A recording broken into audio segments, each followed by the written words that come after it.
जीवन में मन की सोच अच्छी रखो।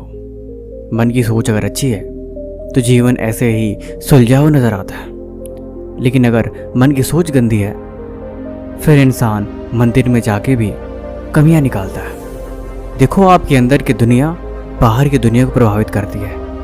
आप अपने अंदर जैसा सोच रखते हैं बाहर की दुनिया भी वैसी दिखाई देती है।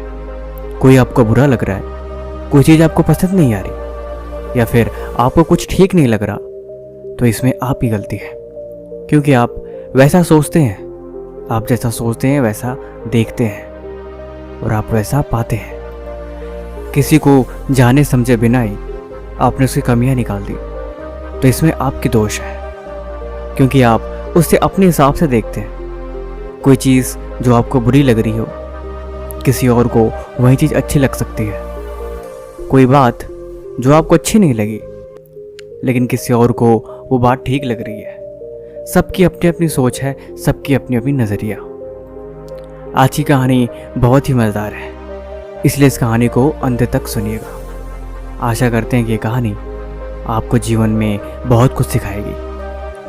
गौतम बुद्ध अपने शिष्यों को ये कहानी सुना रहे होते हैं। तब तक एक शिष्य पूछता है, हम सब जीवन को सुकून से जीना चाहते हैं, लेकिन मन की सोच अच्छी या बुरी कैसे हो जाती है? मन का तो स्वभाव ही चंचल है। ये तो हमेशा अपने हिसाब से सोचता है। फिर अपनी सोच को अच्छी कैसे रखें? ऐसा क्या करें कि मन हमेशा सही चीज़ें सोचे और सही ख्यालों के बारे में ही विचार करे? गौतम बुद्ध मुस्कुराते हैं और कहते हैं, एक समय की बात है। एक बार एक गांव में एक फकीर रहता था। एक बार फकीर ने दान देने का सोचा। उसके मन में ख्याल आया कि उसके पास जो कुछ भी है वो सब वो गरीबों में बांट देगा। फिर क्या था, अगले दिन बहुत सारे 10-20 भिखारी उसके यहाँ आ गए ताकि वो दान उसे दे दे, लेकिन भिखारी ने किसी को दान नहीं दिया। फिर उसे सबने पूछा कि अरे, अब तो आ गए हैं भिखारी, लेकिन तुम दान क्यों नहीं दे रहे? वो कहता है कि मैं ऐसे लोगों को ढूंढ रहा हूँ जो शायद इससे और ज़्यादा गरीब हो और जिनको इन पैसों की और ज़्यादा ज़रूरत हो। फिर क्या था, 10-20 और नगर के भिखारी उसके यहाँ आ गए। धीरे धीरे भिखारियों और गरीबों की वहाँ पे भीड़ इकट्ठा हो गई, लेकिन उसने फिर भी किसी को दान नहीं दिया। सारे भिखारी अब गुस्सा करने लगे, ये क्या मजाक है, हमें बुला के तुमने दान ही नहीं दिया, आखिर तुम करना क्या चाहते हो? तब तक उधर से राजा का रथ जा रहा था। उसने राजा के रथ पे वो सारे उस धन फेंक दिया। राजा गुस्सा हो गए, बोले क्या तरीका है? तुमने बोला था कि मैं इस नगर के सबसे ज़्यादा गरीब इंसान को ये दूंगा, फिर तुम ये मुझे क्यों दे रहे हो? वो फकीर बोला, दरअसल मुझे ऐसा लगता है कि इस नगर में सबसे ज़्यादा गरीब आप ही हैं। राजा कहते हैं, क्या मजाक है, इस नगर में सबसे गरीब मैं? वो कैसे? फकीर ने जवाब दिया, दरअसल मेरी नज़र में सबसे ज़्यादा धन की ज़रूरत आपको ही है, इसीलिए ये मैंने आपको दे दिया।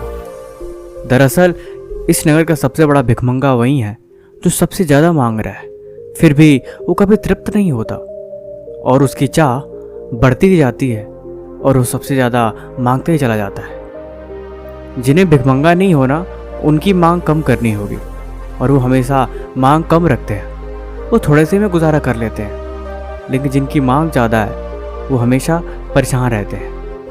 जिनकी कोई मांग नहीं रह जाती वह सम्राट हो जाता है। जिसकी मांगें ज़्यादा होती चली जाती हैं वो उतना शुद्र होता जाता है।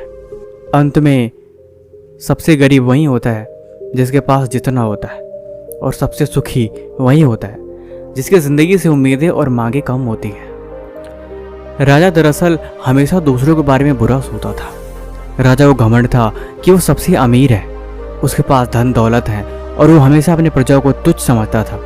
वही प्रजा जो राजा के अमीर बनने का कारण थी, क्योंकि राजा की सोच अच्छी नहीं थी। राजा के मन में हमेशा उल्टे सीधे ख्याल ही चलते रहते, जैसे उसे सारी चीज़ें ऐशो आराम मुफ्त में मिल गई हो, क्योंकि उसने मेहनत नहीं करी थी। अगले दिन राजा ने अपनी एक नई राजधानी बनाने की सोची। उसने सोचा कि अब मैं इस नगर को छोड़ के किसी दूसरे राज्य में जाके रहूँगा, वहाँ पे अपना राजधानी बनाऊँगा और यहाँ की देखरेख अपने पुत्रों को सौंप दूंगा। इतना ख्याल करते ही राजा दूसरे नगर की तरफ निकल गया। रास्ते में जाते वक्त नदी में एक गुरु उनके शिष्य नहा रहे थे। राजा ने वहाँ रुक के पूछा कि महात्मा, कृपा करके मुझे बताइए कि इस नगर में कैसे लोग रहते हैं। उस महात्मा ने पूछा, पहले आप मुझे ये बताइए कि आप जहाँ से आ रहे हैं वहाँ के लोग कैसे हैं। राजा ने बताया, दरअसल मैं जहाँ से आ रहा हूँ वहाँ के लोग काफ़ी कपटी और बुरे स्वभाव के हैं। उनको किसी की इज्जत करने नहीं आती, उनके अंदर कोई आचरण नहीं है। गुरुजी ने जवाब दिया, फिर तो यहाँ के लोग भी उससे भी बुरे हैं। यहाँ आपके रहने के लिए उचित स्थान नहीं है। यहाँ के लोग बहुत ही ज़्यादा घमंडी, नीच और कपटी स्वभाव के हैं। इतना सुनते ही राजा वहाँ से चले जाते हैं। थोड़ी ही देर बाद एक साधु फिर वहाँ से गुजरते हैं और वो दूसरे साधु से पूछते हैं, महात्मा, दरअसल मैं यहाँ पे अपनी एक कुटिया बनाना चाहता हूँ। क्या आप मुझे कृपा करके बताएंगे कि इस जगह पे कैसे लोग रहते हैं, मुझे कोई दिक्कत तो नहीं होगी। तो साधु उनसे वही सवाल दोबारा से पूछते हैं कि कृपा करके आप हमें बताइए कि अभी आप जहाँ से आ रहे हैं वहाँ के लोग कैसे हैं। वो संत मुस्कुराते हैं और कहते हैं, वहाँ के लोग बड़े ही सभ्य और भले हैं। दरअसल मैं जहाँ रहता था वहाँ पे बड़े ही मुझे आदर और सत्कार किया जाता था। बहुत अच्छी जगह थी, लेकिन मैं सिद्धि प्राप्त करने के लिए एकांत में रहना चाहता हूँ, लोगों से थोड़ा हट के रहना चाहता हूँ। फिर उस साधु ने जवाब दिया, फिर ये आपके लिए सबसे उत्तम स्थान है। यहाँ से अच्छी आपके लिए कोई जगह हो ही नहीं सकती। आप बेशक यहाँ पे अपनी कुटिया बनाइए और अपनी तपश्चर्या करिए।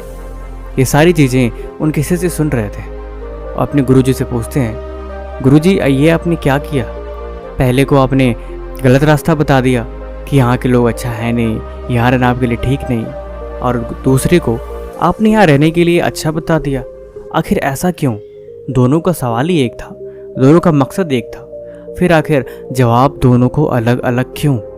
तब गुरुजी ने उन्हें बड़े प्यार से समझाई कि जीवन में मकसद से भी ज़रूरी है इंसान की सोच।